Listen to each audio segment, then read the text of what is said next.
নমস্কার, কেমন আছো সবাই? গ্যাস্ট্রো মিমি চ্যানেলে তোমাদেরকে স্বাগত। আজকে আমি খুব সহজ ও একটা হেলদি রেসিপি করে দেখাবো। এই রেসিপিটা বাচ্চাদের স্কুলের টিফিন বা বিকেলের স্ন্যাক্স হিসেবেও দিতে পারো। এটি একটি সাউথ ইন্ডিয়ান রেসিপি, এর নাম উত্তাপাম। বানানোও ভীষণ সোজা। তাহলে চলো কি কি নিয়েছি আমি এই রেসিপির জন্য দেখে নাও।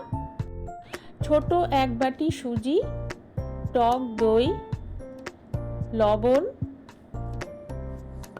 আর সবজিগুলো আমি আগেই ছোট ছোট করে কেটে নিয়েছি। পেঁয়াজ, ক্যাপসিকাম, গাজর, টমেটো আর কাঁচা লঙ্কা। আমি এখানে 2টো কাঁচা লঙ্কা দিয়েছি। তোমাদের যদি মনে হয় যে আরেকটু বেশি দেবো তাহলে তাও দিতে পারো। প্রথমে আমি একটা বোল নিয়েছি, তারপরে যে সুজিটা নিয়েছিলাম সেটা দিয়ে দেব। যে সবজিগুলো ছোট ছোট করে কেটে রেখেছিলাম একে একে সবকটা সবজি ওর মধ্যে দিয়ে দেব। তারপরে পরিমাণ মতো লবণ দেব। তারপরে যে দইটা নিয়েছিলাম সেটা অল্প অল্প করে দিয়ে ওটা মাখতে থাকবো।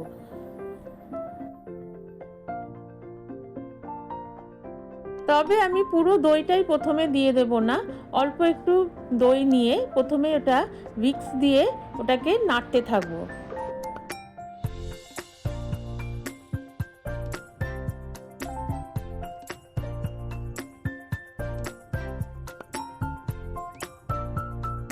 সুজির সাথে সবজিগুলোকে ভালো করে মেশাতে থাকবো।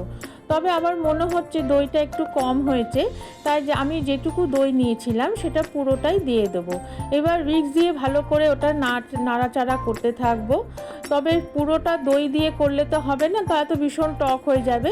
তাই অল্প একটু জল দিয়ে ওটাকে আবার ভালোভাবে একটু নেড়ে নেব। দেখো, সুজির সাথে সবজিগুলো খুব ভালোভাবে আমার মেশানো হয়ে গেছে।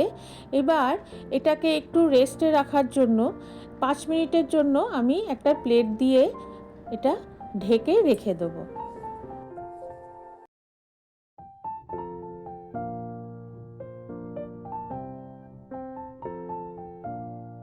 5 মিনিট পর দেখো আমার সুজির সাথে সবজিগুলো খুব ভালোভাবে মিক্সড হয়ে গেছে। এবার একটা চামচ দিয়ে আবার ওটাকে একটু ভালোভাবে মেখে নেব। এরপরে গ্যাস অন করে একটা ফ্রাইং প্যান বসাবো। তার মধ্যে 1 চামচ রিফাইন অয়েল দেব এবং ভালোভাবে তেলটাকে স্প্রেড করে দেব। আর যে আমি মিশ্রণটা মেখে রেখেছিলাম সুজির আর সবজির, সেখান থেকে একটা চামচের সাহায্যে ছোট ছোট গোল টাইপের এক একটা বড়ার মতো করে দেব।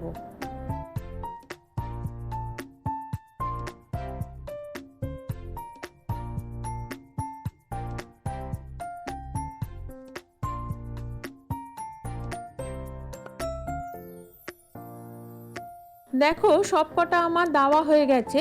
এবার ফ্রাইং প্যানটা আমি ঢেকে দেব। এই সময় গ্যাসের ফ্লেমটা কিন্তু সিম থাকবে।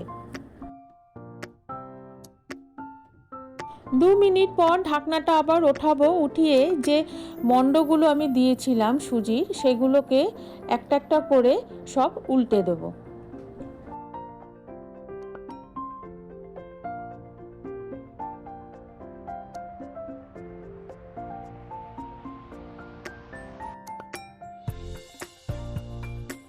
দেখো সবকটা উল্টানো হয়ে গেছে। আবার কয়েক সেকেন্ডের জন্য ঢেকে দেব।